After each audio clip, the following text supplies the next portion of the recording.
అలాగే ఈ మీడియా సమావేశంలో పాల్గొంటున్న గౌరవనీయులు జిల్లా పార్టీ అధ్యక్షులు మాజీ పార్లమెంట్ సభ్యులు కవిత గారికి, గౌరవనీయులు శాసన మండలి సభ్యులు రవీంద్రరావు గారికి, గౌరవ మాజీ మంత్రి గారు మాజీ శాసనసభ్యులు పెద్దలు రెడ్డి నాయక్ గారికి, గౌరవ మాజీ శాసనసభ్యులు అన్న శంకర్ నాయక్ గారికి, గౌరవ పెద్దలు యాకబ్ రెడ్డి గారికి, ఫరీద్ గారికి, వెంకన్న గారికి, కన్నా గారికి, అలాగే మిగతా నాయకులకు మీ అందరికి కూడా పేరు పేరున నమస్కారం.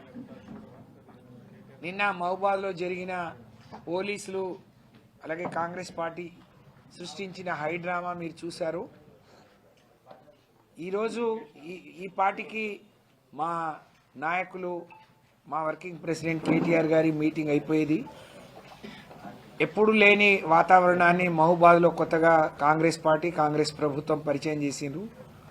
కాంగ్రెస్ పార్టీ సంస్కృతి, దాడులు, గొడవలు, మరి అది ఈ రోజు నుంచి కాదు. కాంగ్రెస్ పార్టీ దేశానికి స్వాతంత్రం వచ్చినప్పటి నుంచి ఆ రోజు ఇందిరాగాంధీ ఎమర్జెన్సీ పెట్టడంతో పాటు ఈ రాష్ట్రంలో వాళ్లకు వాళ్ళు ఒకళ్ళని దించడానికి ఒకళ్ళను మరి వాడుకొని ప్రజల్ని అడ్డు పెట్టుకొని రాజకీయ చేసిన మరి దుర్నీతి కాంగ్రెస్ పార్టీది. ఇప్పుడు అదే జరుగుతుంది. లగచెర్లలో గిరిజనుల మీద జరిగిన దమనకాండను రాష్ట్రమంతా తెలియజెప్పాలి, రాష్ట్ర ప్రజలందరూ మరి తెలుసుకోవాలి అని ఆలోచనతోని ఏదైతే ఇక్కడ ఈరోజు మేము తలపెట్టామో ధర్నాను, అయిపోయే ధర్నాను అనవసరంగా మానుకోటకు ఒక కొత్త సంస్కృతి తీసుకొచ్చి దాన్ని అడ్డుకోవాలని కాంగ్రెస్ పార్టీ నాయకులు పిలిపియడం, అలాగే పోలీసులు మరి మా అనుమతి నిరాకరణ చేయడం చాలా దుర్మార్గం, అన్యాయం. మరి రాత్రి 11:30 వరకు సుమారు 6-7 గంటలు మేము ఎస్పీ ఆఫీస్లో లోపల 3 గంటలు బయట 3 గంటలు ఎదురు చూసినా కూడా మరి ఎంత ఒత్తిడి ఉంటుంది ఎస్పీ గారి మీద, పోలీసుల మీద అనేది మేము అర్థం చేసుకోగలుగుతాం. కాంగ్రెస్ పార్టీకి వెనతో పెట్టిన విద్య పోలీసులను పావులుగా వాడుకొని వాళ్ళని బలిప్రసూ చేయడం అనేది మరి కానీ నిన్నటి సంఘటన అయితే నిజంగా అందరూ కూడా ఖండించాల్సిన అవసరం ఉంది అని చెప్పి నేను తెలియజేస్తా ఉన్నాను. మానకోటని ఇవాళ చూస్తే కర్ఫ్యూ తలపిస్తూ ఉంది. కోవిడ్ అప్పుడు కూడా ఇలా లేదు. కర్ఫ్యూను తలపించే విధంగా మానకోటను తయారు చేసిరు. దీనికి బాధ్యత స్థానిక ప్రజాప్రతినిధులు ఎంపీ గారు, అలాగే 2 శాసనసభ్యులు. ఎవరైనా శాంతియుతంగా సభలు జరగాలని కోరుకోవాలి, కానీ మీరు రాళ్లతో కొట్టండి, అడ్డుపడండి, అడ్డుకోండి అని మాట్లాడటం దుర్మార్గం. నేను గౌరవ ఎస్పీ గారిని మా మీటింగ్ పర్మిషన్ ఇవ్వకుండా శాంతి భద్రతలు కాపాడే మరి సాకుతో మీరు అనుమతిని ఏ విధంగా నిరాకరించిందో, మా రామచంద్రు మాట్లాడినా, బలరాం మాట్లాడినా, మురళి మాట్లాడినా మరి సుమోటోగా వాళ్ళ మీద కేసు పెట్టాలని చెప్పి ప్రజాప్రతినిధులు, ప్రజల మరి మాన ప్రాణాలకు రక్షణ కల్పించాల్సిన వాళ్ళు ఇంత దిగజారి ఇంత దుర్మార్గంగా మాట్లాడటం శోచనీయం, దురదృష్టకరం. ఇలాంటి వాళ్ళు మనకు ప్రజాప్రతినిధులుగా ఉండటం ఈ ప్రాంత ప్రజలు చేసుకున్న పాపంగా నేను భావిస్తా ఉన్నాను. కాబట్టి పోలీసులు వెంటనే వాళ్ళ మీద సుమోటోగా కేసు పెట్టాలని చెప్పి నేను విజ్ఞప్తి చేస్తూ, డిమాండ్ చేస్తూ మరి వాళ్ళ మీద చర్యలు తీసుకోవాలని కూడా చెప్తూ, బీఆర్ఎస్ పార్టీ కార్యకర్తలకు, గిరిజన సంఘాల నాయకులకు, ప్రజా సంఘాల నాయకులకు నిజంగా మరి ఖండించిన రాహుల్ గాంధీ ఎందుకో నోరు మూతపడిపోయింది. ఆయన చెవు నుండి వినలేని కబోదిలాగా మారిపోయాడు.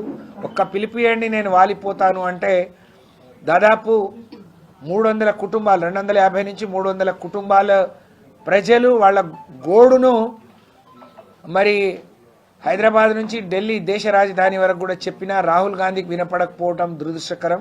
అంటే నువ్వు మాట్లాడిన మాటలకు ఒక నీతి లేదు, నీ మాటలకు చాతలకు పొంతన లేదు. రాహుల్ గాంధీ గారు, రేవంత్ రెడ్డి గారు కట్టే కప్పానికి, రేవంత్ రెడ్డి గారు మీకు చేసే ఊడిగానికి మరి మా గిరిజనులను బలిపశువులు చేయొద్దు. మరి గిరిజనుల మరి పక్షాన ఉండాల్సిన గిరిజనులు ఎవరు?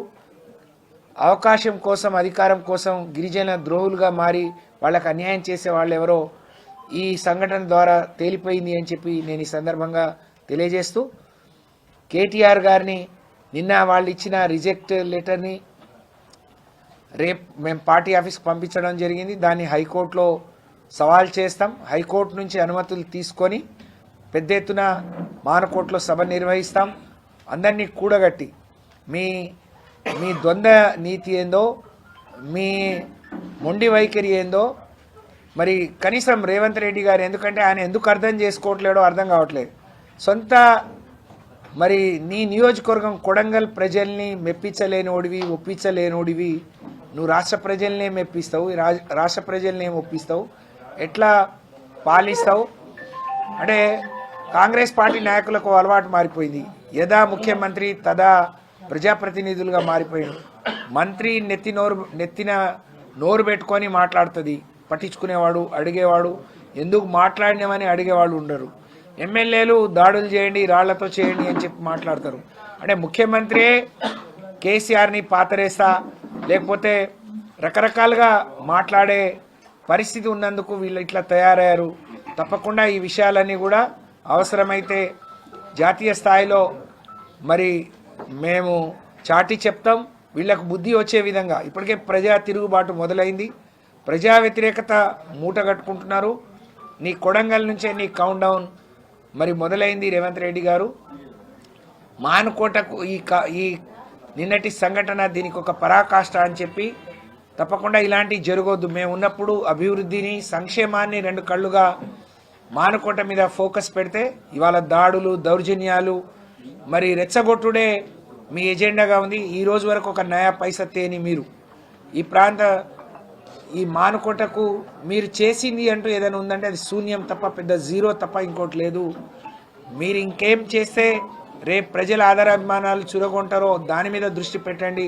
బలరాం నాయక్ గారు, రామచంద్ర నాయక్ గారు, మురళీ గారు అని చెప్పి హితవు పలుకుతూ మరి తప్పకుండా బ్రహ్మాండమైన సభ నిర్వహిస్తాం. దాంతో మళ్ళీ కార్యకర్తలు ప్రజల ముందుకు వస్తామని చెప్పి తెలియజేసుకుంటూ గౌరవ మాజీ పార్లమెంట్ సభ్యులు జిల్లా పార్టీ అధ్యక్షులు గారు 2 నిమిషాలు మాట్లాడిన తర్వాత మీడియా